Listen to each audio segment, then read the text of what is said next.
നിയമസഭാ തെരഞ്ഞെടുപ്പിന്റെ semi final എന്നാണ് തദ്ദേശ തെരഞ്ഞെടുപ്പിനെ വിശേഷിപ്പിക്കുന്നത്.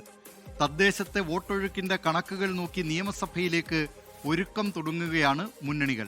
ഇനി ഏതാനും മാസങ്ങളേയുള്ളൂ നിയമസഭാ തെരഞ്ഞെടുപ്പിന്. തദ്ദേശത്തെ വോട്ട് കണക്കുകൾ ആർക്കൊക്കെ പ്രതീക്ഷ നൽകുന്നു, എവിടെയൊക്കെ ആരൊക്കെ കഠിനാധ്വാനം ചെയ്യണം? നോക്കാം വോട്ട് കണക്ക്. 2020 നിയമസഭാ തെരഞ്ഞെടുപ്പിലും തുടങ്ങാം. ചരിത്രപരമായ രണ്ടാം ഊഴത്തിലേക്ക് LDF കാലെടുത്ത് വെച്ചത് 99 സീറ്റിന്റെ പിൻബലത്തിൽ.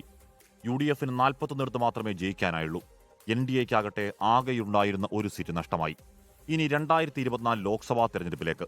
കഴിഞ്ഞ വർഷം ലോക്സഭാ തെരഞ്ഞെടുപ്പിൽ രേഖപ്പെടുത്തിയ വോട്ടുകൾ നിയമസഭാ മണ്ഡലങ്ങളുടെ അടിസ്ഥാനത്തിൽ വിഭജിച്ചപ്പോൾ സന്തോഷിക്കാൻ വക കിട്ടിയത് UDFനും BJPക്കും. അന്നത്തെ വോട്ടിംഗ് പാറ്റേൺ അനുസരിച്ച് UDFന് 110 നിയമസഭാ മണ്ഡലങ്ങളിൽ ഭൂരിപക്ഷം വോട്ടുകളും ലഭിച്ചു. NDAയ്ക്ക് ഭൂരിപക്ഷം വെറും 19 സീറ്റുകളിൽ. ലോക്സഭയിലേക്ക് ഒരു സീറ്റും ജയിക്കാൻ കഴിഞ്ഞില്ലെങ്കിലും 11 നിയമസഭാ മണ്ഡലത്തിൽ മുന്നിലെത്താനും പലയിടത്തും വോട്ട് വിഹിതം കുത്തനെ കൂട്ടി രണ്ടാമതെത്താനും കഴിഞ്ഞത് NDAയുടെ ആത്മവിശ്വാസം കുത്തനെ കൂട്ടി. 1.5 വർഷത്തിന് ശേഷം നടന്ന തദ്ദേശ തെരഞ്ഞെടുപ്പിൽ വോട്ടിംഗ് പാറ്റേൺ വീണ്ടും മാറി. 80 നിയമസഭാ മണ്ഡലങ്ങളിൽ വോട്ട് വിഹിതത്തിൽ ഒന്നാമതായി UDFന് പ്രതീക്ഷ നിലനിർത്താം. LDFന് 58 മണ്ഡലങ്ങളിൽ മുന്നിലെത്താൻ കഴിഞ്ഞത് പൊരുതാനുള്ള വീര്യമാകും. NDAയ്ക്ക് 2 മണ്ഡലങ്ങളിലാണ് ഭൂരിപക്ഷം കിട്ടിയത്. തദ്ദേശ തെരഞ്ഞെടുപ്പ് ഫലമനുസരിച്ച് 39 നിയമസഭാ മണ്ഡലങ്ങളിൽ LDFും UDFും തമ്മിലുള്ള വ്യത്യാസം 5000 വോട്ടുകളിൽ താഴെയാണ്. ഈ വോട്ടുകൾ മാറി മറിയുന്നത് നിയമസഭാ തെരഞ്ഞെടുപ്പിൽ നിർണായകമാകുമെന്ന് ഉറപ്പ്.